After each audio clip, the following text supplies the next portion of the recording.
Selamat datang di Nanti Malam, sebuah tempat di mana cerita-cerita gelap, kisah-kisah yang tak terucapkan, serta rahasia dunia mistis dan pesugihan dibongkar tanpa filter. Di sini setiap malam punya bahaya, setiap tempat punya penunggu, dan setiap kisah meninggalkan tanda yang sulit dihapus dari pikiran.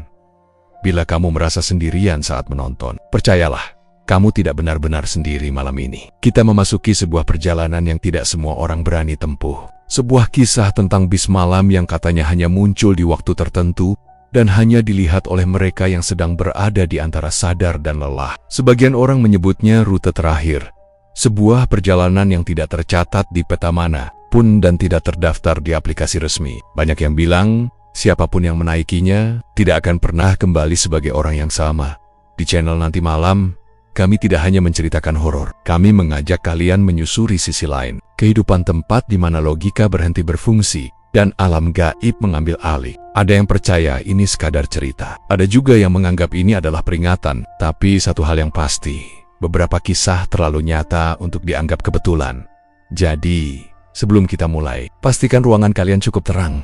Pintu sudah terkunci, dan jangan lupa cek apa ada yang berdiri di sudut gelap di belakangmu. Karena saat cerita ini dimulai, apapun yang mengikuti kita dari dunia lain bisa saja ikut mendengarkan. Malam ini, bis malam rute terakhir akan membawa kita masuk ke dunia yang tidak bisa dijelaskan dengan kata-kata. Sebuah dunia di mana penumpangnya bukan hanya manusia, supirnya tidak pernah menengok, dan setiap berhentinya bis selalu berakhir dengan pertanyaan, apakah kita masih hidup? Atau sudah ikut dalam perjalanan yang tak kembali? Selamat menonton. Selamat datang di perjalanan malam yang tidak semua orang bisa selesaikan. Ini adalah Nanti Malam, dan inilah kisah tentang bis malam rute terakhir. Jika suara langkah-langkah dari belakang tempat dudukmu mulai terdengar, jangan takut. Itu hanya pertanda bahwa ceritanya sudah mulai masuk ke dunia kamu. Malam itu masih jelas dalam ingatan gue, seperti bayangan yang gak mau pergi walaupun sudah berkali-kali gue coba lupain. Hujan gerimis turun dari sore, bikin jalanan kelihatan mengkilap ketika kena pantulan lampu kendaraan. Udara lembab bercampur, bau tanah basah, dan angin malam menusuk sampai tulang. Jam sudah hampir 10:30 ketika gue keluar dari kantor, dengan tubuh lunglai akibat lembur yang rasanya gak ada habisnya. Mata perih, kepala berat, tapi keinginan buat pulang ke kota tempat orang tua tinggal jauh lebih gede dari rasa capek apapun. Gue buru-buru manggil ojek dan langsung menuju terminal. Sepanjang jalan, gue cuma duduk nunduk sambil dengar suara klakson, suara air nyiprat tiap motor lewat, dan suara hujan yang berubah-ubah, kadang deras, kadang cuma sisanya yang turun pelan. Kota malam itu sepi banget, kayak semua orang memilih diam di rumah dan nutup jendela ropet-ropet dari hawa dingin begitu sampai di terminal. Suasananya jauh lebih sepi dari biasanya. Lampu-lampu kuning temaram di area tunggu bikin semuanya terlihat kusam, seperti tempat tua yang sudah lama nggak dirawat. Penjual makanan banyak yang sudah nutup, tinggal 1-2 yang masih jual gorengan dingin dan kopi sachet. Gilbert cepat menuju papan informasi, berharap masih ada satu bis reguler yang berangkat malam itu. Tapi ternyata nggak ada. Semuanya sudah last trip dari jam 9 tadi. Tinggal satu tulisan yang bikin gue salah fokus.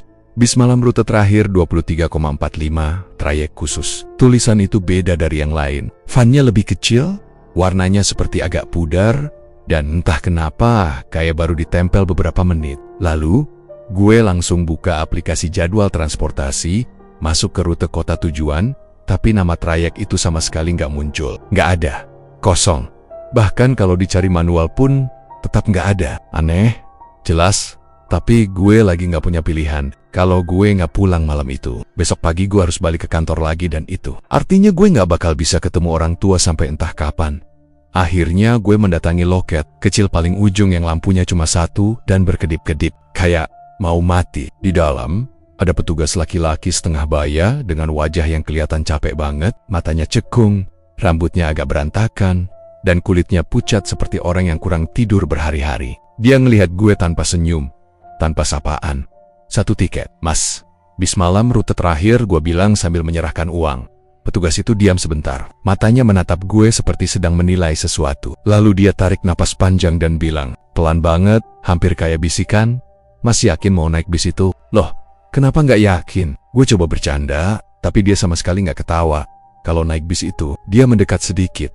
Suaranya menurun. "Pokoknya mas, jangan ngobrol sama penumpang yang duduk di belakang on the way. Dan lagi, jangan buka tirai jendela setelah lewat hutan cakra. Hutan cakra, nama itu terdengar familiar. Tapi gue nggak pernah bener-bener tahu tempatnya di mana. Yang gue tahu hanya rumor. Hutan itu sering jadi lokasi kecelakaan. Banyak cerita tentang orang hilang.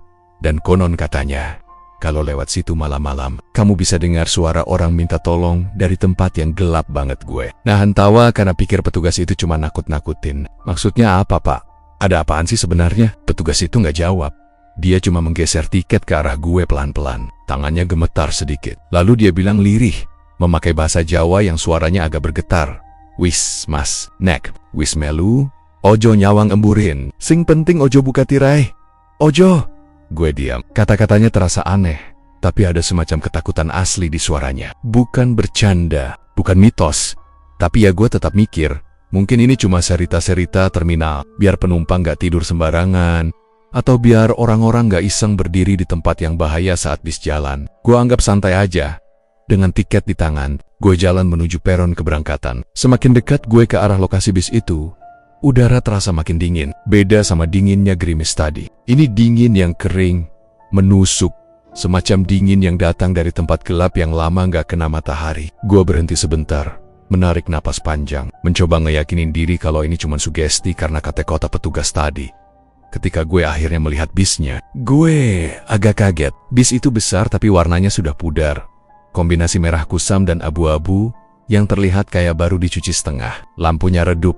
Bukan redup karena mau mati, tapi redup seperti memang gak dirancang buat terang. Tulisan di kaca depan menunjukkan nama trayek, rute terakhir tanpa kota asal, tanpa kota tujuan. Hanya itu, gue merasa bulu kuduk meremang, tapi gue tetap naik. Karena sekali lagi, gue gak punya pilihan. Begitu masuk, suasana dalam bis langsung terasa ganjil. Lampu dalamnya menyala, tapi warnanya agak kebiruan, bikin semua benda kelihatan pucat. Kursi-kursinya rapi, tapi tercium bau lembab seperti kain yang terlalu lama disimpan di gudang. AC-nya dingin banget, bahkan lebih dingin dari AC kantor. Dan ada sekitar 10 penumpang lain yang duduk diam, tegak, seperti patung. Mereka semua menghadap ke depan. Nggak ada yang ngobrol, nggak ada yang main HP, nggak ada yang bergerak sedikit pun. Gue melangkah pelan, karena takut nginjek apapun. Suara langkah kaki gue terasa terlalu keras di dalam bis yang sesunyi itu. Gue memilih duduk di bagian tengah, karena itu tempat yang paling nyaman menurut gue. Kursi dekat jendela, tirainya tebal warna coklat tua. AC tepat di atas kepala, dinginnya sampai bikin rambut gue merinding. Gue baru mau naruh tas ketika seseorang yang duduk di kursi sebelah gue tiba-tiba buka suara. Bangku di sini jangan didudukin lama-lama. Gue refleks nengok cowok muda. Umur sekitar 20-an, pakai jaket hitam dan wajahnya datar kayak baru bangun tidur. Tapi gue nggak tahu gimana jelasin. Tapi matanya kelihatan kosong. Bukan kosong karena dia ngantuk, tapi kayak nggak ada kehidupan di sana. Hah? Maksudnya apa? Gue tanya. Dia menatap gue sebentar, senyum tipis, lalu bilang dengan suara yang pelan tapi jelas, nanti ketempel. Gue kaget, berdiri spontan. Ketempel apaan? Gue baru mau minta penjelasan lebih lanjut, tapi ketika gue nengok lagi, kursi sebelah gue kosong. Kosong. Dia nggak ada. Gue cuma bisa bengong. Gue yakin banget dia tadi ngobrol sama gue. Suaranya jelas, wajahnya jelas. Tapi tiba-tiba dia hilang, bener-bener hilang kayak gak pernah duduk di situ. Gue mulai merasa ada yang salah. Gue mulai nyalahin diri sendiri, kenapa tadi gue impulsif banget beli tiket ini. Tapi sebelum gue bisa mikir lebih jauh, bisnya mulai gerak perlahan. Mesin bergetar pelan, lampu kabin meredup sedikit, dan suara gerimis di luar semakin tipis. Lalu pintu bis menutup. Dan saat pintu itu tertutup, gue ngerasa seperti baru masuk ke sesuatu yang bukan dunia gue. Gue ingin turun di detik itu juga, tapi bis sudah melaju keluar terminal. Jalanan semakin gelap karena gerimis sudah berhenti, menyisakan kabut tipis yang mengikuti bis kayak bayangan. Gue menatap keluar jendela sebentar, lalu buru-buru nutup tirai lagi karena kata-kata petugas loket tadi tiba-tiba muncul lagi di kepala gue. Jangan buka tirai jendela setelah lewat hutan cakra. Entah kenapa, walaupun gue masih nganggep itu cuma peringatan aneh, ada rasa tidak nyaman yang muncul. Perasaan kayak gue baru melanggar sesuatu walaupun belum melakukan apa-apa. Bis terus melaju, masuk ke jalanan panjang yang sepi banget, lampu jalan jarang. Hanya sesekali kelihatan pohon-pohon besar lewat seperti bayangan raksasa. Di dalam bis, suasananya nggak berubah. Semua penumpang tetap diam, seolah mereka bukan orang beneran. Seolah mereka cuma benda yang dipasang di kursi gue, mencoba merilekskan diri. nyender di kursi sambil mengatur napas. Tapi ada rasa aneh yang terus mengganjal. Rasa yang sama seperti ketika lo tahu ada seseorang ngeliatin lo dari belakang. Tanpa sadar, gue nyentuh tirai jendela dengan ujung jari. Kainnya dingin, terlalu dingin untuk ukuran bahan kain biasa. Saat jari gue menyentuhnya, gue seperti dengar bisikan samar aja dibuka. Gue langsung narik tangan gue. Dek, jantung gue langsung berdetak cepat. Gue mulai berdoa dalam hati. Walaupun gue sendiri gak yakin gue sedang minta tolong dari siapa. Yang jelas, gue merasa kalau malam itu bukan malam biasa. Gue merasa sudah masuk ke sesuatu yang seharusnya gak gue sentuh. Dan perjalanan itu baru dimulai. Kegelapan dalam bis itu bukan kegelapan normal. Bukan jenis gelap yang lo lihat kalau lampu mati atau kalau malam mendung. Gelap di dalam bis malam itu punya warna sendiri. Rasanya seperti masuk ke ruang yang gak butuh cahaya. Seperti tempat yang memang diciptakan buat tidak terlihat. Lampu kabin memang menyala, tapi pancarannya aneh, kebiruan, tipis, dan bikin semua benda terlihat seperti hidup di dimensi lain. AC yang menyembur dari atas kepala juga terasa nggak wajar. Dingin, tapi dinginnya kering. Bukan dingin AC yang biasanya bikin kulit lembab. Dingin di dalam bis itu menusuk seperti udara kamar yang sudah lama ditinggalin penghuninya. Gue berdiri sebentar, memandangi deretan kursi dan penumpang yang duduk di sana. Jumlahnya nggak banyak, sekitar 10 orang, tapi cara mereka duduk bikin suasana terasa lebih padat dari itu. Semuanya duduk tegak. Benar-benar tegak, seakan tulang belakang mereka diluruskan paksa oleh seseorang. Dan yang bikin gue agak salah tingkah, gak ada satupun dari mereka yang melihat gue ketika gue masuk. Mereka cuma menatap lurus ke depan, diam, nggak bergerak, seperti mereka adalah bagian dari interior bis itu sendiri.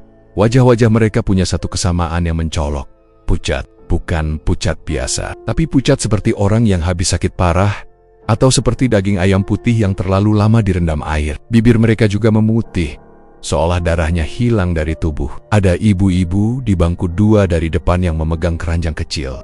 Di dalam keranjang itu ada kain putih yang menutupi sesuatu. Gua nggak tahu apa, tapi keranjang itu kadang bergerak sedikit, seperti ada sesuatu di dalamnya yang ikut bernafas. Lalu ada bapak-bapak berseragam kantor. Seragamnya lusuh, kancing, bagian atasnya hilang, dan dasinya miring, tapi wajahnya diam seperti patung lilin. Kulit lehernya tampak keabu-abuan, dan yang paling dekat sama gue, ada anak SMA, masih pakai seragam putih abu-abu. Tasnya dipeluk erat di pangkuan, rambutnya basah. Tapi gue tahu itu bukan karena hujan, karena dia duduk terlalu rapi untuk terlihat seperti orang yang habis lari kehujanan. Gue merinding tiba-tiba. Suasana ini terlalu aneh untuk dianggap biasa. Tapi gue tetap berusaha nenangin diri. Mungkin mereka semuanya capek. Mungkin mereka habis dapat hari panjang dan cuma pengen langsung tidur. Mungkin gue aja yang terlalu sensitif gara-gara kekopean. Gue duduk di bangku tengah, persis di tempat yang menurut gue paling netral dan aman. Dari posisi itu, gue bisa melihat pintu depan dan sedikit dari kaca kabin sopir. Tapi sopirnya sendiri nggak kelihatan jelas. Kursi sebelah gue awalnya kosong. Gue bernapas lega karena setidaknya gue nggak akan harus duduk mepet sama orang asing di tengah suasana aneh begini. Tapi beberapa detik setelah gue menaruh tas, tiba-tiba ada suara laki-laki dari sebelah gue yang ngomong pelan, "Bangku di sini, jangan didudukin lama-lama." Gue langsung nengok cepat. Ada cowok muda duduk di sana. Penampilannya biasa aja. Usia mungkin 20-an, pakai jaket hitam, rambut agak panjang menutupi telinga, dan wajahnya, gue nggak tahu harus jelasin gimana. Wajahnya kelihatan normal, tapi matanya tidak. Mata cowok itu nggak punya ekspresi, nggak punya fokus, nggak punya arah. Kayak bola mata itu cuma dipasang di wajah tanpa tujuan. "Maksud lo apa?" tanya gue. Suara gue agak serak. Diam sejenak. Cowok itu pelen-pelen menoleh ke arah gue. Jerk. Lambat. Tapi bukan lambat karena dia santai. Lambat seperti gerakan boneka yang dipaksa bergerak oleh tali. Bibirnya tersenyum. Tapi senyum itu lurus, kaku. Kayak ditarik paksa dari kedua ujung bibir. "Nanti ketempel," katanya pelan. Napasnya terasa dingin ketika mengenai pipi gue. Gue langsung berdiri spontan. Jantung gue kebanting. "Ketem, apaan?" Dia nggak jawab. Senyumnya tetap tinggal di wajahnya. Tapi matanya semakin kosong. Gue mencoba fokus untuk nyari reaksi apapun dari dia. Tapi dia cuma diam. Dan dalam waktu kurang dari 3 detik, gue berkedip sekali dan dia hilang, beneran hilang. Gue nggak dengar suara dia pindah. Nggak ada suara geser kursi. Nggak ada langkah kaki. Nggak ada tanda-tanda dia bangun atau pergi. 1 detik, dia ada. Dan di detik berikutnya, kursi itu kosong seperti nggak pernah ada yang duduk di sana. Gue mundur 1 langkah. Tangan gue otomatis meraih sandaran kursi lain buat ngejaga keseimbangan. Gue menatap kursi itu lama. mencoba yakin kalau mata gue nggak salah. Gue bahkan sempat meraba kursinya. Kursinya dingin, sangat seperti bekas ditinggal seseorang yang sudah lama nggak bernapas. Lah iki pie, gue gumam pelan tanpa sadar. Kalau orang Jawa bilang, perasaan gue waktu itu adalah campuran antara bingung, takut, dan kemecer, semacam perasaan gak enak yang merayap tanpa permisi. Gue duduk lagi, walaupun dengan tubuh yang sedikit gemetar. Gue pikir kalau gue berdiri terus, gue bakal terlihat mencurigakan dan bikin situasinya makin buruk. Tapi baru beberapa detik gue duduk, gue sadar sesuatu. Kursi tempat cowok itu duduk tadi gak cuma dingin, tapi kainnya basah sedikit. Bukan basah air dingin, tapi basah seperti sesuatu yang kental dan dingin. Gue buru-buru menarik tangan gue. Gue gak mau mikir itu apa. Suasana dalam bis tetap sama. 10 penumpang tadi gak berubah posisi. Masih diam, masih menatap lurus ke depan. Bahkan ketika gue membuat suara dengan berdiri tiba-tiba, gak satu pun dari mereka bereaksi. Seolah gue gak ada. Gue mencoba melihat wajah mereka lebih jelas. Tapi setiap kali gue memerhatikan satu di antara mereka, ada perasaan gak enak mengalir di tulang punggung. Kayak ada sesuatu yang mengawasi balik. Mata mereka memang mengarah ke depan. Tapi gue merasa bagaimanapun mereka tetap tahu gue ada di situ. Gue mencoba cari hiburan dengan mengambil HP. Tapi anehnya, HP gue tiba-tiba mati. Padahal sebelum masuk bis, baterainya masih 60%. Gak mungkin mati. Tapi layarnya gelap gulita tanpa respon. Bahkan tombol power gak berfungsi. Gue tekan lama gak ada reaksi. Gue tekan spasi-spasi jari gue pegal. Tetap gak ada apa-apa. Gue nelen ludah. Opo maneh iki? Bisiknya hampir gak kedengeran. Gue membungkuk sedikit, mencoba melongok ke kabin sopir. Dari celah kaca kecil itu, gue cuma bisa lihat sebagian profil sopir. Gue gak bisa lihat matanya. Yang gue lihat cuma pipi kiri dan bagian rahangnya. Rahangnya kaku, gak gerak sedikit pun meski bis sedang jalan. Kayak dia menyetir tanpa menggigit gigi atau menggerakkan wajah sama sekali. Di sekitar gue, suara mesin bis terdengar pelan dan seirama. Tapi suara itu juga terasa nggak wajar. Bunyi mesinnya terlalu stabil, terlalu halus. Seperti mesin itu bukan digerakkan oleh tenaga bahan bakar, tapi oleh sesuatu yang lain. Sesuatu yang nggak kelihatan. Gue menatap jendela di samping gue yang tertutup tirai. Kainnya gelap, tebal, dan memantulkan sedikit cahaya biru dari lampu kabin. Dari balik tirai itu, gue merasa ada sesuatu. Perasaan itu muncul begitu kuat, sampai gue harus menahan diri biar nggak mengangkat tirai itu sedikit. Tapi kata-kata dari petugas loket terngiang lagi. Ojo buka tirai sawise liwat alas cakra. Gue nggak tahu bis ini sudah masuk hutan cakra atau belum. Tapi gue tahu satu hal. Gue nggak bakal buka tirai itu. Bahkan menyentuhnya saja gue sudah cukup merinding. Waktu berlalu pelan. Setiap menit terasa seperti 1 jam. Gue mencoba merilekskan bahu. Mencoba berpikir logis. Mungkin tadi pindah tempat. Mungkin dia pindah bangku sebelum gue sadar, tapi pikiran itu nggak masuk akal. Gue selalu sadar dengan setiap gerakan di dalam ruangan kecil seperti bis. Ada suara gesekan kaki, suara kursi bergerak, suara tarikan napas. Tapi tadi, tidak ada. Aneh? Iya. Tapi yang lebih aneh lagi, napas. Gue sendiri terasa seperti bukan milik gue. Gue mendengarnya terlalu keras di telinga gue, seolah ada gema kecil di dalam tubuh gue sendiri. Gue mulai merasa kalau atmosfer di dalam bis itu memakan suara-suara tertentu dan membesarkan suara-suara lain. Lalu, dari belakang gue mendengar sesuatu. Suara napas, pelan, panjang, bergetar, dan itu bukan napas manusia normal. Gue gak berani nengok ke belakang. Leher gue terasa berat, seperti ada yang menahan, tapi suara itu semakin dekat. Gue bisa mendengar pola napasnya, seperti seseorang yang sedang berusaha bicara, tapi gak punya mulut buat bersuara. Gue melirik sedikit ke kursi sebelah. Masih tapi perlahan, bau dingin yang sama seperti kursi itu mulai merayap ke arah gue. Bau itu seperti campuran antara tanah basah dan bau kain yang lama, gak dijemur. Gue mencoba mengabaikannya. Tapi semakin gue berusaha gak peduli, semakin terasa sesuatu bergerak di belakang gue. Perlahan, sangat perlahan, gue ingin berdiri. Tapi badan gue seperti ditahan. Jari-jari gue gemetar. Gue mulai menggenggam celana. Gue sendiri mencoba bangkitkan keberanian untuk paling gak melirik sedikit ke belakang. Tapi sebelum gue sempat bergerak, suara dari belakang itu berubah sedikit. Sekarang bukan cuma napas, tapi seperti ada kata yang keluar terbota-bota dari udara. Ja, Neng. Oke, gue langsung menutup mata. Degupan jantung gue keras sampai gue yakin penumpang sebelah pun bisa dengar. Tapi penumpang-penumpang itu tetap tidak bergerak. Dan itulah momen ketika gue sadar, apapun yang ada di belakang gue, bukan bagian dari penumpang, bukan manusia, dan bukan sesuatu yang pengen dikenal. Gue tetap diam, mematung, berharap suara itu hilang, tapi justru semakin jelas. Seakan-akan sesuatu mendekat ke belakang kepala gue dan membisikkan langsung ke telinga gue. Perlahan, udara di sekitar gue menurun suhunya dengan cepat, seperti ada pintu dingin terbuka di belakang gue dan seluruh hawa mati keluar dari sana. Lalu, sesuatu menyentuh bahu gue, dingin, basah, lembut tapi kuat. Gue hampir teriak, tapi suara gue hilang, tersedot entah kemana. Dan pada saat itu, gue sadar, bis ini bukan hanya bis yang keterangannya nggak ada. Di peta bis ini bukan punya manusia dan penumpangnya. Bukan makhluk yang mau ditemani obrolan malam itu. Ketika bis masuk semakin dalam ke hutan cakra, udara dalam kabin berubah dingin seperti sedang masuk freezer raksasa. Padahal AC sejak awal memang sudah kencang.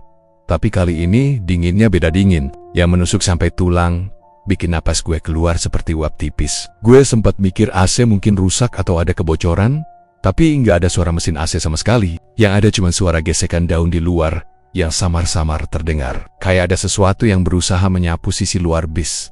Lalu lampu bis tiba-tiba berkedip pendek cuma sekali, kemudian langsung padam total.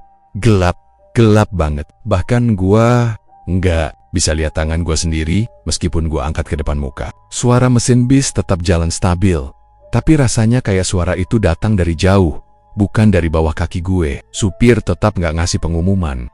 Dia bahkan nggak noleh sedikit pun. Siluetnya cuma diam, kaku, tegak menghadap jalan yang entah sebenarnya ada atau tidak di depan kami.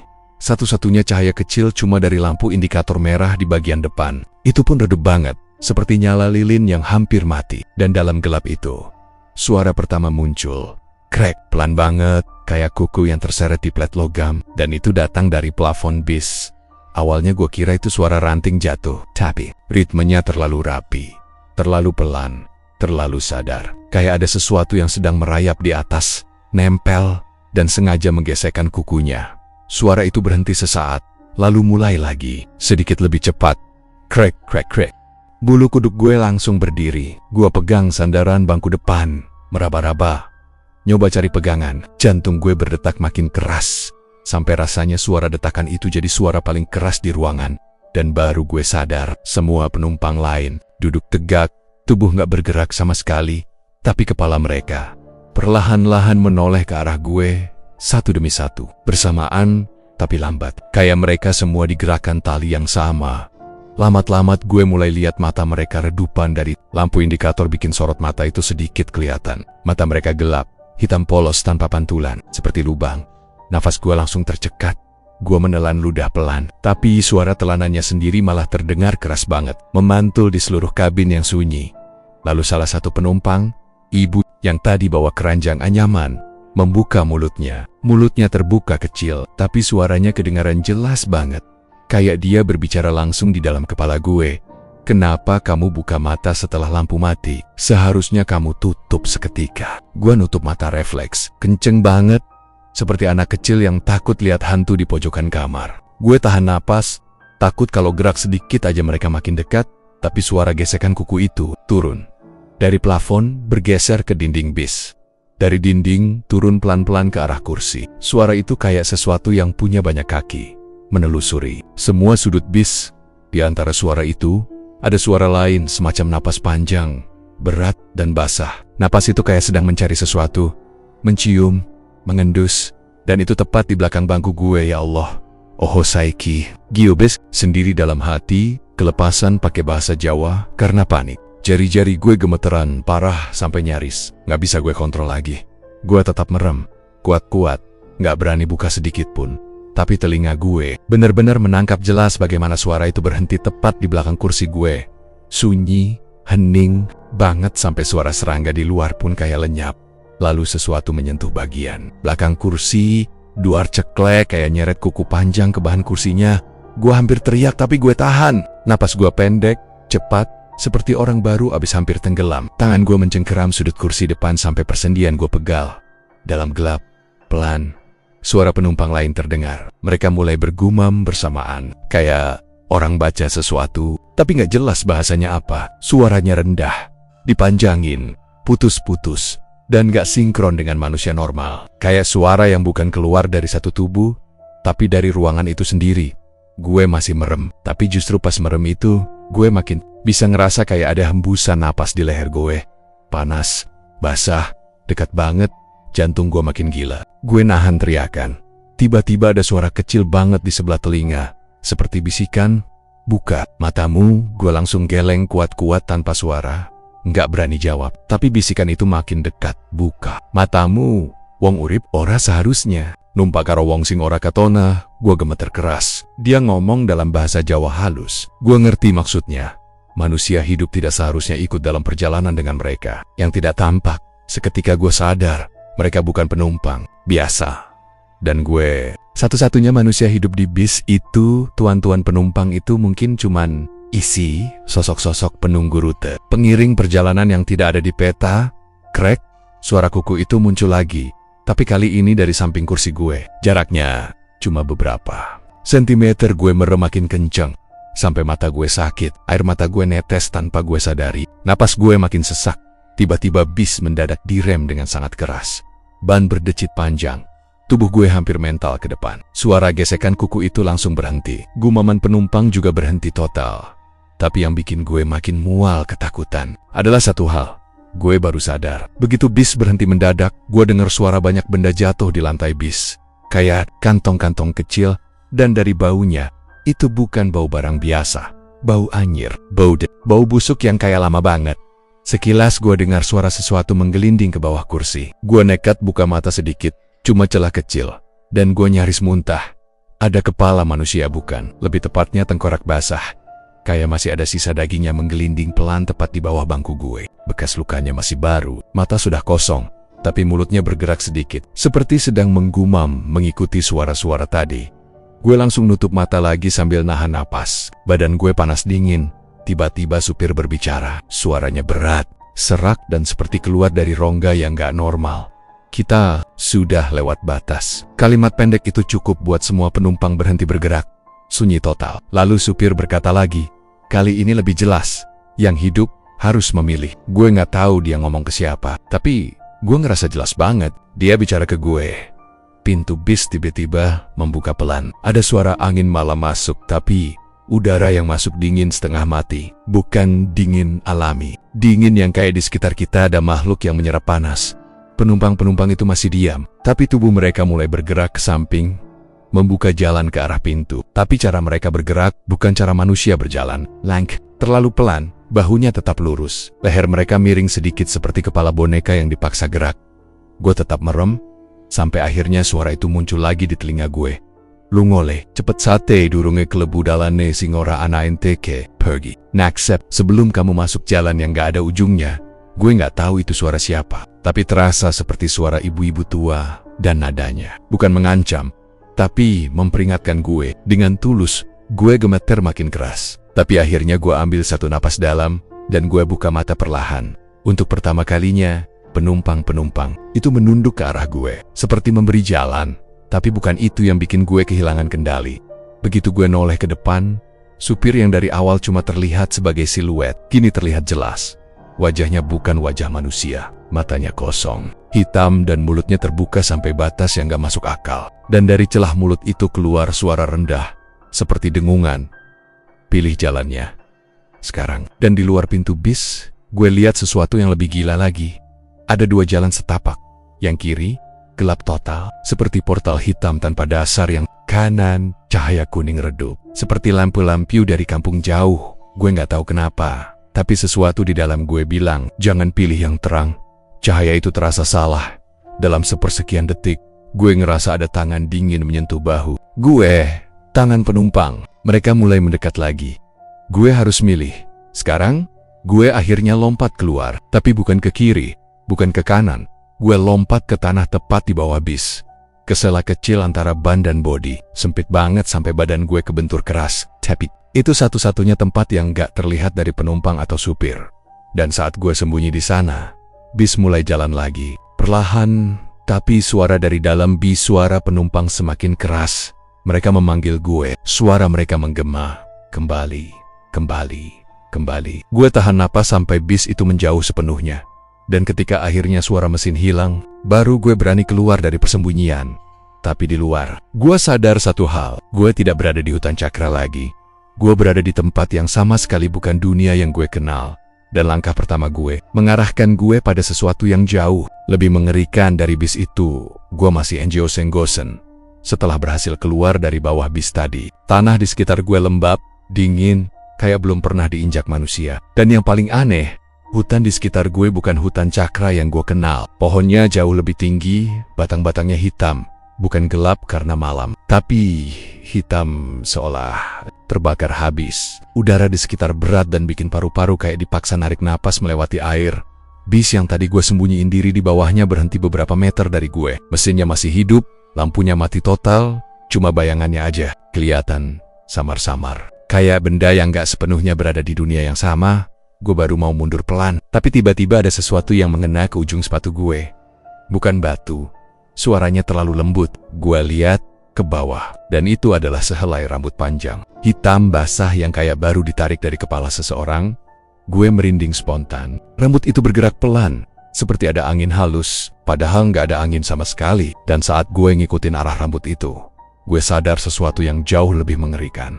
Tirai jendela bis yang tadi dipesenin jangan dibuka, kini sudah kebuka separuh. Padahal gue nggak nyentuh apa-apa tadi. Gue menahan napas. Gue pelan-pelan mendekat, tapi tetap jaga jarak beberapa langkah. Gue cuma mau memastikan apakah benar tirainya kebuka karena angin atau karena sesuatu yang lain. Tapi begitu gue deket sedikit, tirai itu bergerak sendiri, perlahan. Seperti ada tangan dari dalam yang narik. Bukan angin, bukan gerakan random. Itu gerakan yang punya niat. Gue langsung mundur 2 langkah. Jantung gue berdegup kayak dipukul dari dalam. Mata gue fokus ke jendela. Itu, ke gelapnya kaca, kepantulan samar yang cuma nunjukin bayangan hutan. Dan tiba-tiba, dari dalam gelap itu, gue lihat sesuatu bergerak cepat di balik kaca. Gue nggak lihat wajahnya. Dulu gue lihat badannya, tinggi, sangat tinggi, kurus kulitnya, pucat, kayak kertas basah, bahunya sempit. Dan cara dia bergerak bukan kayak manusia melangkah, tapi merangkak sambil tubuhnya melengkung gak wajar. Kayak tulang-tulangnya nggak tersusun bener. Dia mengikuti bis dari samping, jalan pelan, nggak kejar-kejaran, tapi kayak pengawas, kayak penjaga yang memastikan nggak ada yang kabur. Gue nahan napas. Makin lama makhluk itu geser ke jendela tempat tirainya kebuka. Gue bisa lihat rambutnya panjang banget, ngelambai-lambai seperti berada dalam air. Rambutnya nempel ke kaca, kayak ditempelin dari luar. Gue bisa lihat dengan jelas. Setiap helai rambutnya yang nempel, basah, nempel di kaca jendela bis. Lalu wajahnya muncul. Dengan sangat pelan, wajah itu naik dari bawah kaca, kayak seseorang yang tenggelam, lalu muncul ke permukaan.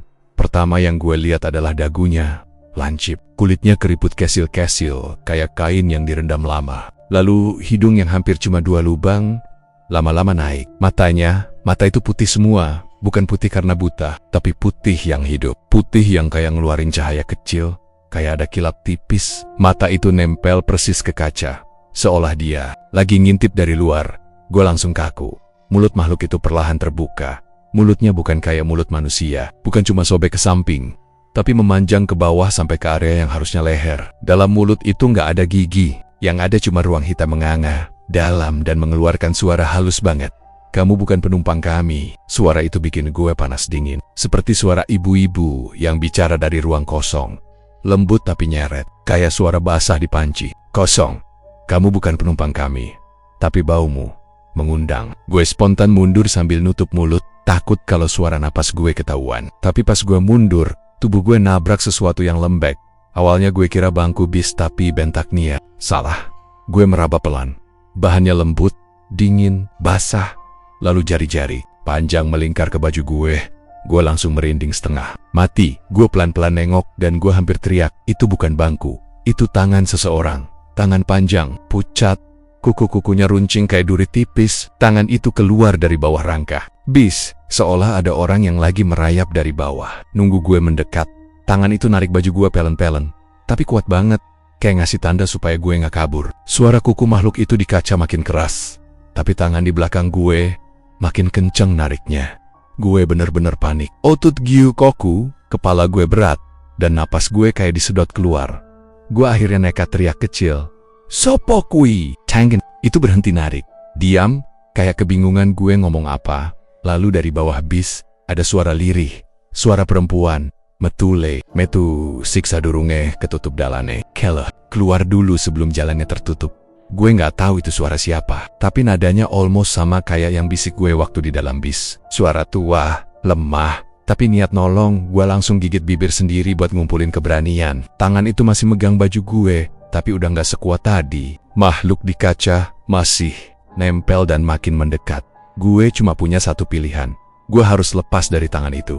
Gue tarik baju gue sekuat mungkin ke depan. Tangan itu nahan sebentar, tapi akhirnya terlepas. Ketika terlepas, tangan itu menyentuh tanah dan langsung melebur kayak uap hitam. Hilang. Makhluk yang nempel di kaca langsung ngeluarin suara nyaring. Marah banget, kayak suara cicitan tapi panjang dan dalam. Tiba-tiba dia kejerit sambil mukul kaca dengan kepala dan tangannya yang kurus. Kaca bergetar keras. Gue makin panik. Gue mundur terus sampai punggung. Gue nabrak batang pohon hitam besar. Gue udah gak peduli lagi mau lari kemana.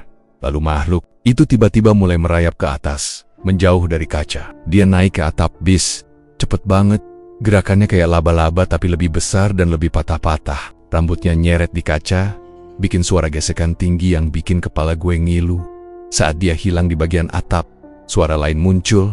Krak, krok, krok. Suara kuku itu lagi. Tapi kali ini bukan satu. Kayak banyak, kayak ada lebih dari satu makhluk. Dia merayap nyari celah buat turun. Gue harus lari, tapi gue nggak tahu kemana. Hutan ini bukan hutan cakra. Jalan yang gue lewati juga nggak jelas. Tapi kalau gue tetap berdiri di sini, mereka akan turun dari atap dan nyari gue. Gue pelan-pelan mundur dari pohon, nyari jalur keluar. Tapi pas gue lihat ke sisi kanan bis, ada sesuatu yang bikin jantung gue ngedrop total. Jendela-jendela bis itu satu persatu terbuka. Tirainya bergerak sendiri. Lalu wajah-wajah lain muncul. Bukan wajah makhluk pertama. Ini wajah penumpang-penumpang bis tadi. Tapi wajah mereka berubah. Kulit mereka lebih pucat. Mata mereka lebih cekung. Mulut mereka membuka sedikit lebih besar dari manusia normal. Dan mereka semua menatap gue tanpa kedip. Lalu salah satu dari mereka, bapak yang tadi pakai seragam kantor, memanggil gue dengan suara ngegeret. Kembalilah, kamu belum bayar. Kursimu masih kosong. Wajah lain menyusul. Kursi kosong harus terisi. Kondektur tiba-tiba muncul di pintu depan. Kepalanya saja nunduk, rambut menutupi sebagian wajahnya. Cepat masuk, sebelum yang lain mengambilmu. Mundur makin jauh, napas gue kacau. Otot kaki gue lemes tapi gue maksa berdiri tegak. Ini bukan ajakan, ini jebakan. Makhluk di atap berhenti bergerak, sunyi, itu artinya mereka lagi mengintai. Dan tiba-tiba, bis itu bergerak maju pelan, tanpa supir, tanpa suara mesin, tanpa tanda-tanda. Normal, wajah-wajah di jendela ikut bergerak bersamaan ketika bis melaju perlahan mendekati gue. Kayak ratusan mata kosong yang ngikutin gerak mangsa. Gue bingung, takut, panik. Gue harus milih, lari ke hutan yang gak gue kenal, atau tetap di sini dan ditarik masuk oleh bis yang bukan dari dunia ini. Dan pas gue udah mau berbalik lari ke arah pohon-pohon hitam itu, ada suara langkah kecil di belakang gue. Bukan langkah makhluk, bukan langkah penumpang, langkah manusia kecil, anak-anak. Gue pelan-pelan noleh. Di situ, berdiri seorang anak kecil, cewek, rambut kepang dua, bajunya lusuh, kakinya tanpa alas, usianya mungkin sekitar 7 tahun. Tapi yang bikin gue makin ngeri, dia nggak punya bayangan. Dan dia bilang dengan suara sangat pelan, sangat halus, "Mas, yang kamu takuti di bis itu bukan mereka." Gue terdiam. Anak itu menatap gue dengan mata gelap. Yang kamu takuti sedang berdiri di belakangmu sekarang. Gue gak bisa napas, gue gak bisa gerak. Gue cuma bisa ngerasain sesuatu yang sangat tinggi, sangat besar. Sedang tepat di belakang gue, makhluk yang nempel di jendela tadi. Atau yang di plafon, atau sesuatu yang lebih buruk. Anak itu melanjutkan, "Nek, awakmu pengen selamat, ojo noleh saiki. Kalau kamu ingin selamat, jangan menoleh sekarang." Tapi makhluk di belakang gue mengeluarkan napas berat, hangat, panjang, dan gue bisa ngerasa rambutnya menyentuh punggung gue. Dan itulah momen gue sadar, satu langkah salah, dan gue bakal jadi salah satu penumpang rute terakhir itu. Gue lari tanpa sempat mikir. Tubuh gue serasa nggak nurut, kaki gemeter, tapi setiap detik gue dengar suara langkah semua penumpang yang tadi duduk kaku sekarang bergerak bersamaan. Pelan, tapi pasti, kayak bunyi sendal jepit basah diseret di lantai. Suara itu bikin merinding setengah mati. Nafas gue udah kayak orang habis dikejar anjing satu kampung. Tapi gue tetap maksa lari ke bagian belakang bis yang rimeng-rimang. Di belakang, lampunya berkedip.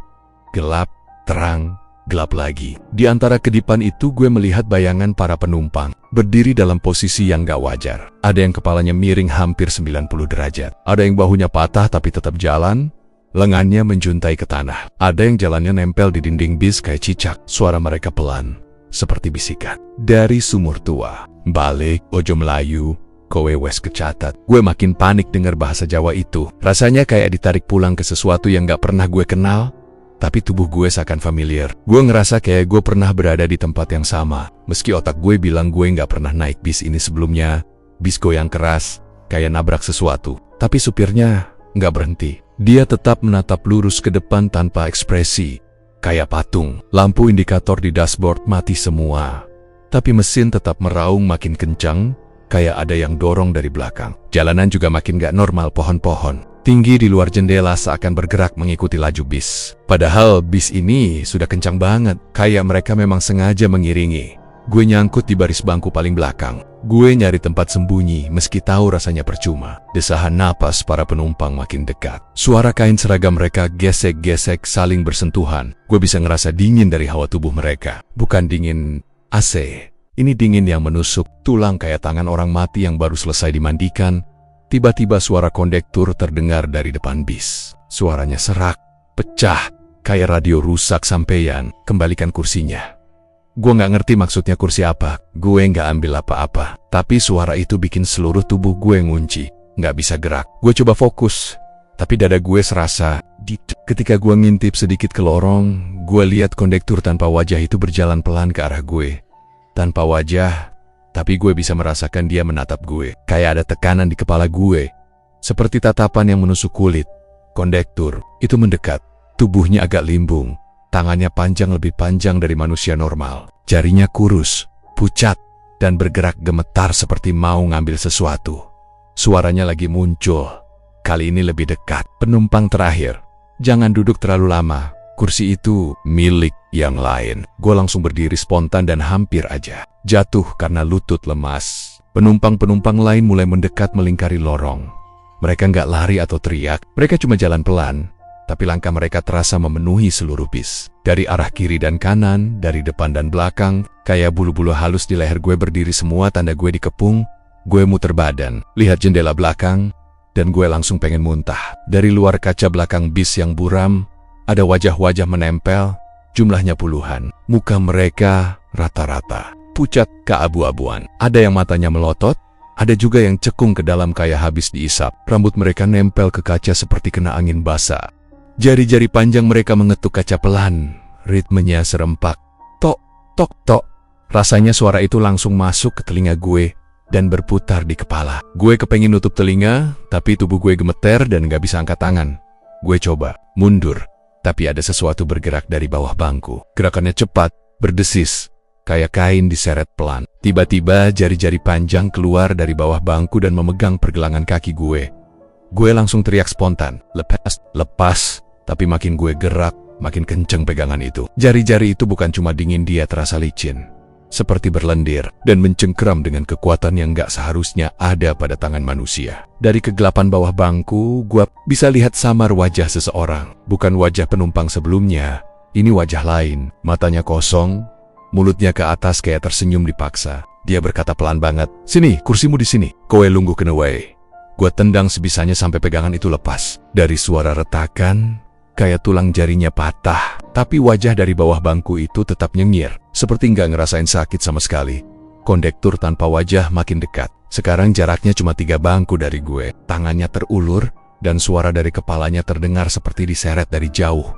Tapi jelas, penumpang hidup tidak boleh berada di rute mati. Para penumpang lain berhenti bergerak. Mereka di tempat, seperti sedang menunggu sesuatu. Gue nggak ngerti kenapa, tapi atmosfer bis berubah drastis. Kayak semua udara keluar mendadak. Telinga gue berdenging, lalu brak, bis terguncang keras. Kayak ada sesuatu besar melompat ke atap. Suara kuku menggores plafon kedengeran lagi. Tapi kali ini lebih kencang, lebih cepat, dan lebih berat. Itu bukan kayak sesuatu merayap lagi. Itu kayak sesuatu mencoba menembus plafon dari luar. Kondektur berhenti. Para penumpang berhenti. Semua kepala mereka pelen-pelen menengok ke atap. Bersamaan, gue ikut mendongak. Meski gue nggak mau, atap bis melengkung sedikit ke dalam. kayak ditekan dari luar. Suara nafas kasar terdengar di atas kepala kami. Napasnya panjang, berat, seperti makhluk besar yang baru bangun. Lalu suara itu muncul. Bisikan yang sama seperti waktu gue lihat makhluk merangkak di luar jendela. Ada bau manusia hidup. Seketika gue sadar, makhluk itu yang tadi ngikutin. Bis yang nempel di jendela, yang mulutnya sobek sampai ke pipi, yang bilang bau gue mengundang, dan sekarang dia ada di atas bis. Plafon bis mulai retak. Serpihan kecil jatuh mengenai kepala para penumpang, tapi mereka sama sekali tidak bergerak. Mereka seperti tahu dan menunggu sesuatu. Gue ketakutan sampai badan gak bisa dikontrol. Tolong, tolong. Suara gue hampir gak keluar. Kondektur tanpa wajah mengangkat tangan pelan, seperti memberikan sinyal. Seketika semua penumpang mengarahkan tubuh ke gue lagi. Mata mereka hitam, kosong, dan langkah mereka mulai maju. Gue harus kabur. Harus. Gue lihat pintu darurat belakang. Meskipun gelap dan kaca-kacanya retak, itu satu-satunya jalan keluar. Gue dorong sekuat tenaga. Pintu itu macet, kayak Keda Yang. Menahan dari luar, gue tendang, gue dorong lagi. Sementara itu para penumpang makin dekat. Dari jarak sekian sentimeter, gue bisa mencium bau tubuh mereka, bau tanah basah, kemenyan, dan sesuatu yang gak bisa gue jelaskan. Bau kematian yang sudah lama. Gue dorong sekali lagi. Keras banget, sampai bahu gue sakit. Pintu terbuka sedikit cukup buat gue selipin badan. Tapi pas gue mau lompat, tangan kondektur tanpa wajah menahan pundak gue. Pegangannya bukan seperti tangan manusia. Itu dingin, berat, dan kuat. Tidak boleh, katanya. Gue nekat. Gue putar badan dan dorong dia sekuat tenaga. Anehnya, dia jatuh mundur. Tubuhnya ringan, kayak boneka kosong. Itu kesempatan gue. Gue lompat keluar dari pintu darurat itu. Udara malam langsung nusuk kulit gue. Jalanan hutan cakra gelap. Tapi apapun lebih mending daripada bis itu. Gue jatuh guling beberapa meter, badan gue penuh luka, tapi gue tetap bangun. Bis itu masih melaju, dan gue lihat dari kejauhan bentuk makhluk yang merayap di atapnya badannya. Panjang, tangannya menyentuh sisi bis seperti laba-laba raksasa. Rambutnya menjuntai ke depan kaca. Gue mau lari masuk hutan, tapi sebelum gue sempat ambil satu langkah, gue mendengar suara dari dalam bis. Suara yang hampir nggak terdengar, tapi jelas. Suara kondektur. Rute terakhir belum selesai. Kalkut Bali. Lalu semua jendela bis pecah bersamaan, dan dari retakan suara kaca yang hancur, gue melihat puluhan tangan keluar, meraih ke arah gue. Semua bersamaan, semua memanggil gue kembali. Begitu bapak tua itu bilang, "Coba lihat tanganmu." Jantung gue langsung serasa berhenti sepersekian detik. Kata-katanya pelan, tapi menusuk lebih dalam daripada teriakan siapapun. Ada sesuatu dalam tatapan matanya, bukan ketakutan. Bukan kasihan, tapi seolah-olah dia sudah terlalu sering melihat hal seperti ini. Gue perlahan menunduk menatap Tengen, Kyusin, dan ketika gue lihat, gue langsung tersedak napas. Tangan gue mulai tembus pandang. Bukan hilang total, tapi kayak kena transparansi 40%. Gue bisa lihat bentuknya, tapi samar. Cahaya lampu pos jaga yang redup itu menembus kulit gue. Urat-urat tangan gue memudar, warna kulit gue memudar, jari-jari gue seperti bayangan yang belum selesai dicetak. Gue goyangkan tangan gue pelen-pelen, dan gue bisa lihat sela-sela jari gue meneruskan cahaya dari belakangnya. Sial, gue bukan cuma pucat, gue bukan cuma luka, gue mulai hilang. Pak, ini apa? Suara gue pecah, bukan karena mau nangis, tapi karena tenggorokan gue mendadak terasa dingin. Seperti ada udara dingin mengisi paru-paru gue. Bapak tua itu menghela napas panjang, langkahnya mundur sedikit. "Kau, wis kesirit." Lekatannya pelan. Wisp, kelebondalan wong-wong kana. Gue gak ngerti sepenuhnya, tapi gue tahu itu bukan hal bagus. Kata keseret aja udah bikin gue merinding. Seolah gue bukan cuma nyasar, gue ditarik masuk ke dunia yang bukan buat gue. Gue langsung pegang lengan gue sendiri, berharap kalau gue cubit bakal sakit. Tapi ketika gue cubit, tangan gue nembus kulit gue sendiri selama sepersekian detik sebelum sensasinya nyambung. Kayak badan gue udah gak sepenuhnya fisik. Gue mengerang kecil karena panik. "Pak, saya masih hidup, saya masih hidup, saya bisa lari, saya masih bisa ngomong." Bapak itu balas gue dengan tatapan yang lebih ngeri daripada penumpang-penumpang. Tanpa mata itu, dia bilang lirih, "Anak muda, semua arwah juga masih bisa ngomong." Gue langsung mundur 2 langkah tanpa sadar. Kepala gue berputar, dunia kayak gelap terang. Pos jaga kecil itu yang tadi gue kira aman, sekarang kelihatan kayak ruang tunggu terakhir sebelum gue diambil sesuatu yang lebih gelap dari malam. Gue mencengkram baju gue sendiri, berharap semua ini cuma halusinasi. Tapi di kejauhan, suara langkah terdengar. pelan, serempak berirama. Gue tahu suara itu. Itu suara penumpang tadi. Sepatu mereka menyeret lantai terminal yang tua. Itu seperti kain basah digesek ke semen. Pak, mereka datang. Suara gue gemetar. Bapak tua itu nggak langsung nengok. Dia cuma pegang tasbih kecil yang tergantung di pinggir meja pos. Jari-jarinya bergerak cepat. "Le, sampean ora oleh ndelok," katanya cepat. "Kalau mereka sudah keluar dari jalurnya, tandanya mereka sudah lihat jejakmu. Mereka bakal nguber sampai dapat." Gue dorong tubuh gue mundur. "Pak, tolong saya nggak mau mati." Dia menatap gue tajam. Seperti marah tapi bukan karena gue. Lebih ke marah karena keadaan. Masalahnya kowe kui wis separo mati. Gue hampir mau jatuh saking syaknya. Suara langkah itu makin dekat. Dari arah terminal gelap, bayangan mereka muncul satu persatu. Siluet tubuh-tubuh yang gak wajar itu kelihatan di bawah lampu-lampu jalan yang mati setengah. Paper, jalannya limbung. Beberapa nunduk kayak hewan, beberapa berdiri tegak tapi kepala mereka menghadap ke samping. Dan mereka semua mengarah ke gue. Gue panik. "Pak, kita harus pergi. Lari." Sekarang bapak itu berdiri, tapi langkahnya lambat. "Sampean bisa lari, tapi badanmu ora bakal numpak bumi maneh. Tanah iki ora nampawakmu sing wis kabur jalur." Gue punya waktu buat mencerna kalimat itu. Gue langsung lari keluar halaman pos, ngelewatin pagar kayu kecil, menuju jalan setapak yang gelap. Gue nggak peduli kemana. Yang penting gue menjauh dari terminal itu. Tapi selama gue lari, perasaan gue beda. Kaki gue yang seharusnya berat karena takut, sekarang terasa ringan banget. Terlalu ringan. Dan setiap kali kaki gue menyentuh tanah, gue merasakan getaran yang aneh. Seperti tanah nggak sepenuhnya menyentuh gue. Gue mulai sadar sesuatu yang nggak gue mau pikirkan. Mungkin bapak itu benar. Mungkin gue sudah nggak sepenuhnya berada di dunia yang sama dengan semua yang hidup. Ketika gue nekat nengok ke belakang, gue lihat sesuatu yang bikin napas gue berhenti. Terminal tua itu berubah. Bukan cuma gelap, bukan cuma bangunan tua. Di mata gue sekarang, terminal itu terlihat retak, hitam, dan bagian-bagian bangunannya seperti bergetar. Seakan tempat itu bukan terminal biasa tapi pintu. Pintu ke tempat mereka. Para penumpang itu keluar dari pintu itu satu persatu, dan di belakang mereka, bis malam rute terakhir berhenti tanpa suara. Lampu-lampunya redup seperti lilin mau mati. Mesin bis itu mati, tapi bayangannya memanjang di tanah seperti ada sesuatu yang lebih besar, menggantung di atapnya. Gue teriak, "Jangan dekat!" Meski gue tahu itu percuma. Mereka nggak lari, tapi mereka jalan pelan, semuanya bersamaan, kayak satu entitas besar yang menggerakkan puluhan tubuh. Mata mereka yang hitam semuanya mengarah ke gue, dan setiap langkah mereka, cahaya lilin pos, jaga makin redup, kayak disedot. Gue lari makin keras, nafas gue nggak habis-habis anehnya. Padahal gue harusnya kecapekan, tapi tubuh gue ringan. Terlalu ringan. Gue coba meraba dede gue sendiri, jantung gue berdetak, tapi suaranya kecil.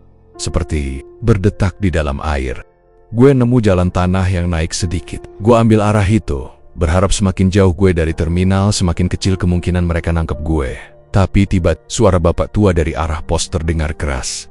"Le, jangan lari ke atas. Era, kono dalan Bali." Gue berhenti mendadak. Tubuh gue hampir jatuh karena kaki gue seperti melayang beberapa mili dari tanah. Gue nengok, bingung. Maksudnya apa? Bapak itu teriak lagi. "Arah Enggunjer! Minggir! Jangan lurus! Itu jalur mereka!" Gue lihat penumpang-penumpang itu mulai mempercepat langkah. Meski masih pelan, tapi jarak gue dengan mereka nggak jauh. Lagi, gue harus ambil keputusan cepat. Gue belok ke kanan, masuk ke semek-semek yang agak tinggi. Ranting nyangkut di baju gue. Tapi anehnya gue nggak ngerasa perih meski ada goresan. Pohon-pohon tinggi di sekitar gue bergoyang pelan. Padahal angin nggak ada. Gue merasakan sesuatu mengikuti gue dari antara batang-batang pohon itu. Bukan penumpang, bukan makhluk merayap tadi, tapi sesuatu. Bayangan gue lihat dari ujung mata, bayangan gue sendiri di tanah, mulai memudar terlalu cepat. Kayak tube. Gue kehilangan berat dan bentuk gue merinding. "Pak, apa yang terjadi sama saya?" Gue teriak, berharap bapak itu masih bisa dengar. Suara bapak itu samar, tapi gue dengar. "Jangan berhenti. Selamat no nyawamu sing isi siti kuwi." Gue terus lari. Lari sampai gue nggak tahu lagi gue ada di mana. Semak makin rapat, pohon makin tinggi, jalan makin menurun. Di depan gue terlihat bangunan kecil, mungkin semacam gardu kosong atau pos. Perhentian lama.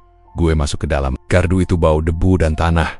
Tapi setidaknya gue bisa sembunyi. Gue duduk, punggung nempel ke tembok. Nafas gue cepat, tapi gue sadar. Gue gak capek sama sekali. Gue sentuh dada gue lagi. Jantung gue berdetak pelan, lambat. Seperti gak peduli tubuh gue lari segitu jauhnya. Bayangan di luar gardu tiba-tiba bergerak. Suara kaki penumpang itu kedengaran lagi. Lebih dekat, lebih banyak. Seakan mereka tahu gue di sini. Tiba-tiba, dari luar gardu, gue dengar suara perempuan berbisik. Sing lungguh nang enjero kau ohon delik. Gue langsung merinding dari ujung kaki sampai kepala. Itu suara bapak tua.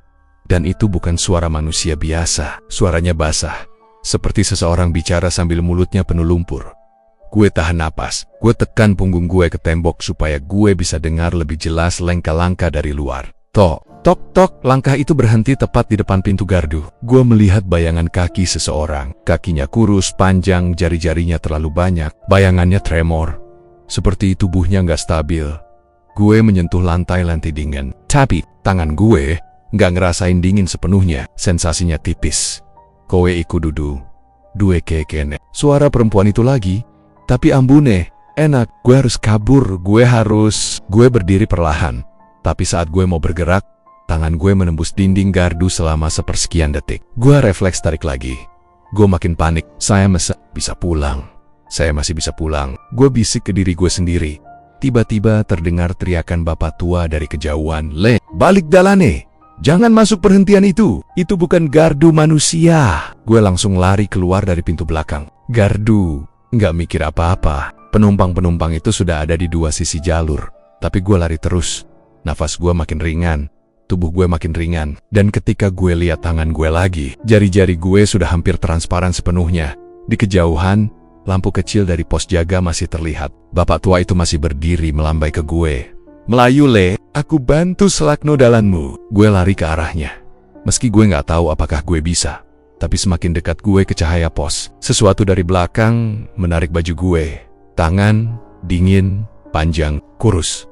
Suara penumpang itu terdengar tepat di belakang telinga gue. Rute terakhir, belum selesai. Gue teriak, tapi suara gue hilang setengah jalan.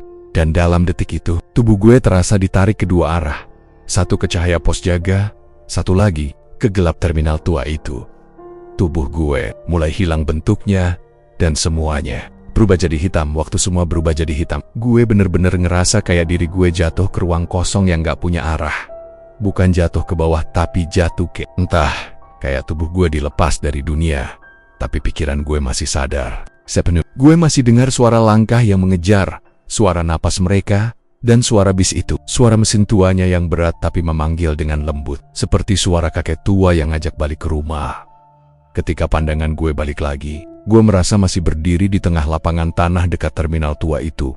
Hanya saja, semuanya lebih pucat. Langit ajaib banget, warnanya bukan hitam, bukan ungu gelap, tapi kayak kabut abu-abu pekat yang nutupi bulan. Angin enggak berembus, tapi suhu di sekitar gue jatuh sangat cepat sampai bikin kulit gue kalau disentuh pasti keras dan beku.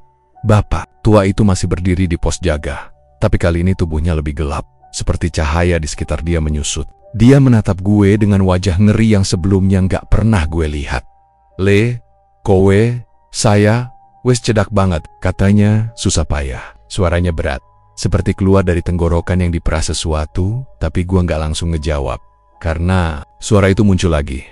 Klakson, pelan, panjang, seret. Gue langsung nengok ke arah terminal. Dan waktu gue lihat, kaki gue gemeteran. Bukan karena takut, tapi karena tubuh gue udah nggak sepenuhnya bisa menahan diri gue sendiri. Bis malam rut terakhir itu muncul lagi dari gelapnya kabut seperti bayangan besar yang diseret dari dalam laut. Lampunya yang kekuningan berkedip pelan, seperti mata tua yang malas bangun. Mesin bis itu nggak menggerung seperti kendaraan normal yang terdengar, justru seperti suara napas panjang, berat, dalam. Seolah-olah bis itu bukan mesin, tapi makhluk besar yang punya paru-paru. Dan dari dalam kabut itu, perlahan bis itu mendekat, tanpa suara ban. Seakan-akan dia melayang beberapa sentimeter di atas tanah. Pintu bis terbuka otomatis. Pelan, mengeluarkan suara berderit yang bikin telinga gue sakit. Gue mau lari, tapi kaki gue nyangkut di tanah. Atau topotnya, tanahnya menahan gue. Bapak tua itu mengangkat tangannya ke arah gue. Aja cedak le, oh balik, balik, teriaknya. Tapi gue udah gak bisa gerak karena gue lihat sesuatu yang bikin napas gue berhenti. Bukan karena takut, tapi karena gue kayak ditonjok kenyataan yang menyakitkan. Di dalam bis, tepat di kursi tengah. Kursi tempat gue duduk. Tadi ada gue, tubuh gue sendiri. Gue lihat versi lain dari diri gue, duduk bersandar, kepala miring ke kiri, mata tertutup rapat, kulit gue pucat, bibir gue biru, dan tangan gue terlipat di pangkuan. Gue nggak bergerak, nggak bernapas, nggak hidup. Dan itulah pertama kalinya gue sadar sesuatu yang lebih mengerikan daripada wujud penumpang lain, daripada makhluk berkuku di plafon, daripada kondektur tak berwajah. Gue sadar, gue udah mati. Gue mati bukan waktu turun dari bis, bukan waktu dikejar mereka. Gue mati waktu lampu bis pertama kali padam di hutan. Gue ingat banget waktu suara gesekan kuku turun dari plafon dan mata para penumpang itu berubah hitam. Gue nutup mata, tapi gue pikir itu cuma supaya gue nggak lihat hal-hal serem. Tapi mungkin saat itu tubuh gue udah berhenti dan roh gue masih tetap duduk di kursi. Ke bawah alur mereka tanpa gue sadar. Gue gak turun dari bis sebagai penumpang. Yang turun cuma roh gue yang tersesat. Dan sekarang bis itu datang lagi buat ambil bagian dari gue yang hilang. Gue melangkah kecil mundur tapi tubuh gue makin tembus pandang. Ketika gue lihat tangan gue, warnanya tinggal kayak asap tipis. Gue hembuskan napas, tapi gak ada uap, gak ada panas, gak ada jejak kehidupan. Suara supir tiba-tiba terdengar dari dalam bis. Penumpang tengah. Waktunya kembali. Suara itu dalam, serak, tapi jelas. Gue merinding karena gue ingat suara itu. Suara yang sama waktu dia bilang jangan buka mata setelah lampu mati di awal perjalanan. Tapi waktu gue tengok ke arah supir, tubuhnya gelap, wajahnya tak terlihat, hanya bentuk siluet seperti sosok yang duduk terlalu lama di gelap. Penumpang-penumpang lain mulai turun satu persatu, menuju gue. Mereka jalan lambat, tapi langkah kaki mereka sudah cukup buat badan gue makin lemah. Makin ringan, seolah mereka menghisap situ-sisa wujud gue. Bapak tua itu lari keluar dari pos jaga. Sesuatu yang sebelumnya gue kira dia nggak bisa lakukan. Dia lari ke arah gue sambil teriak, "Le, lawan ojo manut! Awakmu isi separuh urip." Tapi saya udah mati kan, Pak? Saya lihat tubuh saya sendiri di kursi. Dia geleng cepat nafasnya enjo singgosan. Tubuhmu mati, Le, tapi nyawamu isi. Ora ditandur. Rohmu durung rampung dijupuk. Gue bingung setengah mati. Apa bedanya? Dia pegang bahu gue, tapi tangannya nembus separuh tubuh gue. Separuh yang lain seperti menyentuh udara kosong. Bedain get high. Nek ruhmu ditandur sama sing nyeret kui, awakmu bakal ilang saklawase. Tapi nenek awakmu durung tak kejiret kabeh. Awakmu isi bisa melayu menyang panggonan urip. Gue bener-bener gak ngerti penuh. Tapi gue ngerti satu hal. Gue masih bisa memilih. Gue masih punya sedikit sisa hidup. Atau setidaknya, kesempatan. Tapi bis itu gak mau nunggu. Supir itu melambaikan tangan ke gue. Telapak tangannya pucat dan panjang. Ayo naik, rute terakhir belum selesai. Penumpang tidak boleh hilang. Tubuh gue mulai tertarik, bukan oleh tangan mereka, tapi oleh bis itu sendiri. Kayak ada medan magnet yang menelan roh gue. Semua penumpang yang turun mendekati gue. Wajah-wajah pucat, mata hitam, beberapa tanpa wajah. Mereka mengelilingi gue seperti lingkaran ritual. Dan gue sadar, mereka bukan mau melukai gue. Mereka mau ambil gue sebagai bagian dari mereka. Bagian dari penumpang yang gak akan pernah sampai tujuan. "Leh!" Bapak tua itu teriak. "Ambegan! Tarik awakmu. Kenceng no pikiranmu. Sing kuat." Gue tutup mata gue, bukan karena takut, tapi karena gue gak mau lihat wajah gue sendiri yang mati. Gue tarik dalam-dalam napas yang entah dari mana datangnya. Gue fokus ke satu hal. Gue masih punya ingatan, gue masih punya keinginan buat pulang ke rumah orang tua gue. Gue masih punya kehidupan yang belum selesai. Dan gue gak mau hilang jadi salah satu penumpang yang gak pernah sampai untuk pertama kalinya. Gue melawan tarikan itu. Dan hal paling gila terjadi. Tubuh gue rohnya menjadi terang. Terang banget seperti cahaya putih dari dalam diri gue ingin balik ke dunia nyata. Penumpang-penumpang itu mundur sedikit. Suara mereka mendesis, seakan gak suka. Bis itu menggeram, kayak marah. Dan supir itu berdiri, bentuknya makin jelas. Wajahnya bukan manusia. Wajahnya seperti daging yang meleleh, tanpa mata, tapi ada mulut panjang melengkung ke bawah. Seperti senyum terbalik, aku bilang. Penumpang tidak boleh hilang, suaranya menggema sampai langit. Tarikan itu makin kuat, tapi gue teriak, "Saya belum selesai hidup." Cahaya dari tubuh gue meledak keluar. Bukan ledakan api, tapi ledakan energi yang mendorong semua makhluk itu mundur. Bapak tua itu terpental, tapi dia masih teriak, "Tahan, Le, tahan." Bis itu bergetar keras, pintu terbuka tercutap cepat, lampunya pecah satu persatu. Penumpang-penumpang itu jatuh terseret ke tanah. Seperti bayangan yang belum jadi. Supir itu terhuyung, melangkah mundur, tapi tangannya panjang, mencoba meraih gue rute terakhir. Tidak boleh ada yang hilang. Gue teriak sekuat tenaga. Gue bukan penumpang kalian. Dan tiba-tiba semua jadi putih, lalu gelap, sunyi. Gue nggak melihat apa-apa. Tapi gue merasa sesuatu, kayak gue ditarik cepat ke arah cahaya kecil yang jauh. Semakin dekat, sampai gue dengar suara seseorang memanggil gue. Mas, bangun, suara perempuan. Dan ketika gue buka mata, gue ada di kursi tunggu terminal normal. Terminal yang terang, terminal yang rame, terminal yang gue kenal. Petugas loket berdiri di depan gue, wajahnya kelihatan cemas. Mas ketiduran ya? Saya bangunin dari tadi. Bis terakhir udah berangkat. Mas gak jadi naik? Gue bengong, gue lihat tangan gue, utuh, penuh, gak tembus pandang. Gue lihat jam di dinding. Masih ke 23,2 bis belum berangkat, semuanya normal. Tapi di papan jadwal, tulisan itu sudah hilang. Tidak ada rute terakhir, tidak ada trayek khusus, tidak ada apa-apa. Petugas itu ngelihat gue aneh. Mas gak apa-apa, mukanya pucet banget. Gue cuma bisa jawab pelan. Saya batal naik bis malam ini. Petugas itu angguk.